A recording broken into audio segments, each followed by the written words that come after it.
gars yi gis ngeen actuellement ni li moo xew Touba fii.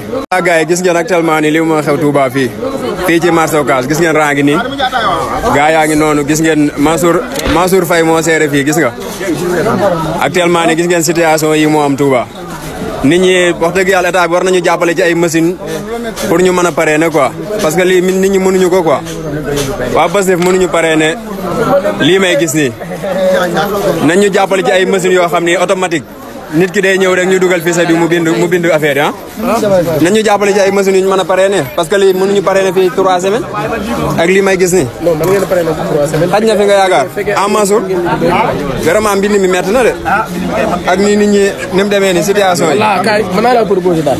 waaw li ma bëgg a leeral mooy bu fekkee ne boo bañee bu ñëwee da ngay njëkk a jël électeur bi xool ginnaaw bi. waaw parfois da ngay bind ba pare da ngay bind tur ba nag ëlbati. waaw fekk kooku mënul voté. boobaa du baax. aussi da ngay jël koo xam ne. da ngay ëlbati fekk moom dëkkul commune Touba département sax bu Mbacké. Dakar lay dëkk wala feneen. léegi da ngay njëkk a jël bii da ngay njëkk a xool bii vérifier. ndax moom ñu ngi ci commune Touba. ñu ngi ci département Mbacké. boo jëlee bii ba pare. nga doon ëlbati boo bëggee nga jël tur bi.